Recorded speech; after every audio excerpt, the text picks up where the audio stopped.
Next week on Project Brainway, we will be asking 3 scientists to design experimental approaches to solve one of the most devastating neurological diseases. Who will come up with the most scientifically sound and clinically relevant experimental design? Welcome, scientists. For this week's challenge on Project Brainway, you will be using your expertise to take on Alzheimer's disease. As you may know, Alzheimer's is a neurodegenerative disease that affects areas of the brain that control memory, language, and thinking skills. It is the most common cause of senile dementia and the 6th leading cause of death in the country. Risk of the disease rises from 10 to 50% as individuals age between 65 and 85 years old. One of the main features of Alzheimer's is aberrant accumulation of proteins in neurons called tau tangles and beta amyloid plaques. However, it is not known for sure if these tangles and plaques are the cause of Alzheimer's or if they are the result. You will each choose one aspect of Alzheimer's disease to investigate further. Now I'm sending you to your lab space for 30 minutes to sketch, and then we're off to Thermo Fisher to go shopping. Scientists, this is your chance to really wow the judges. I want you to pull out all the stops. Scientists, make it work.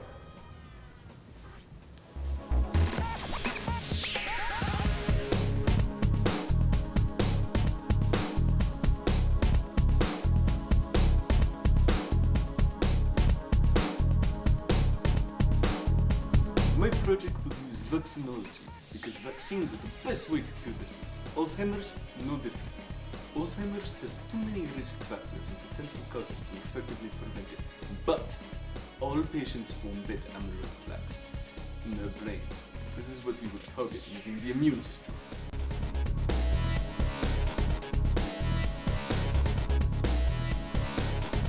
I believe that treatment of Alzheimer's should start with natural dietary prevention.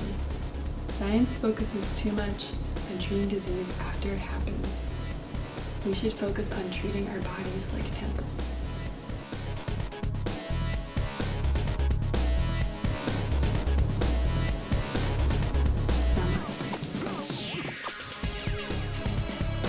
It's been known for a few years that herpes simplex 1 amyloid plaques are found in Alzheimer's patients. I'm going to find out just what it's doing there and what we can do to stop its effects.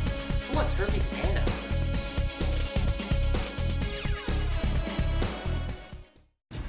Dr. Stroker, tell me about what you have going on here.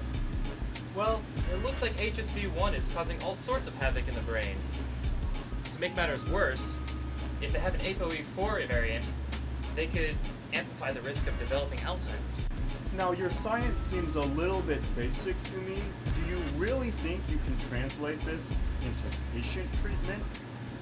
In Mother Russia, we kill herpes with vodka. Not a problem.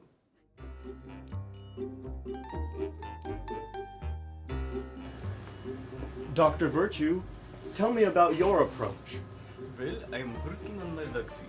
Current vaccines, not very good. So-so. Pretty bad. The problem is, vaccines don't stimulate enough antibodies all the time to get good clearance. So my vaccine is going to focus on long-lived plasma cells to do just this. Now, I am flabbergasted by this approach. Won't this just cause more inflammation in the patient's brain? Dementia or stroke? I'm using DHA, blueberry extracts, and red wine extracts to test on my mouse model here to see if this will help to stop the development of Alzheimer's in mice. Like drinking ever solved anyone's problems. Now, this concerns me. Why did you pick these particular items? Scientists, you have 2 hours remaining. 2 hours.